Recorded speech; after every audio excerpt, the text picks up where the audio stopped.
No comments to this report. I will provide the necessary response.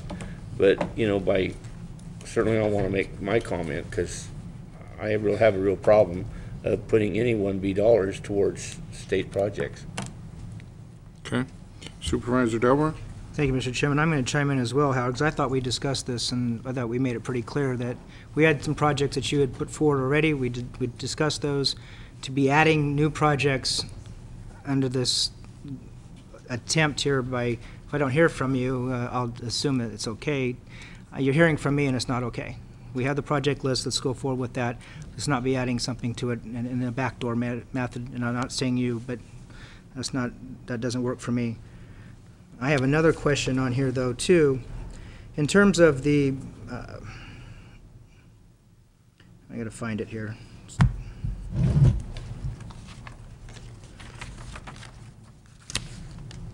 We talk about on-the-shelf, ready-to-go projects, and if there's a stimulus package that comes forward, and you're stating that we'd have no on-the-shelf, ready-to-go projects. Flip a couple pages over, and you have the East Road Potter Valley widening. To me, that's an on-the-shelf, ready-to-go project. What's holding that up is a right-of-way acquisition, which to me could be part of that funding that may come forward. So we have a project such as that, and I hope that we're prepared to move forward if some stimulus package of some sort, state or federal, comes forward, that we have ability to start, okay, we've got it, it's done, the engineering's work, we just start buying the right-of-way the way we need it and move forward. Is there a reason why that can't happen? Well, a couple things here. First of all, the 1B project list for the previous fiscal year, 07-08, included the East Side Potter Valley Road environmental phase completion, not the whole project. Right. And we did utilize 1B funds to fill a gap there and move that to the right-of-way phase.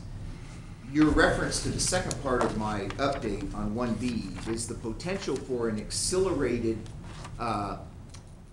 distribution of 1B funds to counties with the idea of economic stimulus, and there will be some strings put on that that'll want that used immediately.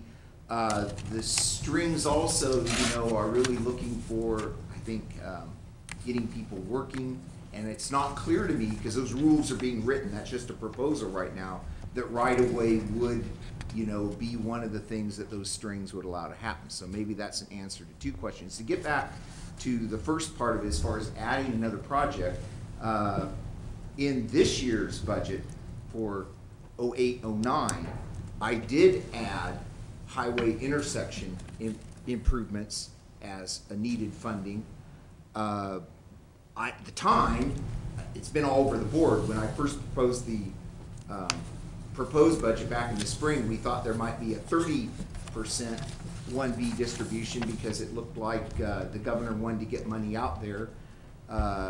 Later on, it looked like it was going to be zero. As it turns out, there is 6.3% or $404,000 that I could go claim right now. I could have as of the 10th last week. And I typically, once projects are identified in the budget and in the 1B grant narrative, they are identified. I try to ask for those distributions based on the direction I have from the board. And that's why I put it in the director's report. During the budget hearing, we did add the highway intersections. It is a legitimate project to put it forward. I put it in a director's report several weeks ago. It's back in there today. I'm willing to listen to what the board has to say, but hate to put him on the spot, but the executive director of MCOG is here, and I've been pretty much informed that the county is going to need to come up with some kind of a local match of funds for these intersection improvements. Caltrans isn't going to pay for all of them. During the budget hearing, I asked you, and I still feel this way, I would really like to see us fight to get Caltrans to pay for the greatest extent possible those improvements. I think they're requesting that we pay 25% or half of some of these projects is unreasonable. However, it is reasonable that we pay a certain amount, and this $404,000 could be asked for from the state, and then that money would come within a month into our coffers, which I desperately want to do. I don't want to just leave it at the state. I need the direction from you. Now, if the direction today is go ask for it for chip seals and overlays, I'll go ask for it for chip seals and overlays. If the direction today is go ahead and ask for it for highway intersection improvements, and then we are able to prevail on some other funding source, maybe STIP, and I might ask the filled out a comment on that, because he has told me that that is very unlikely. But if there were another project funding source, there's nothing that says this board couldn't direct that we move those funds to chip seals and overlays if we can backfill with something else.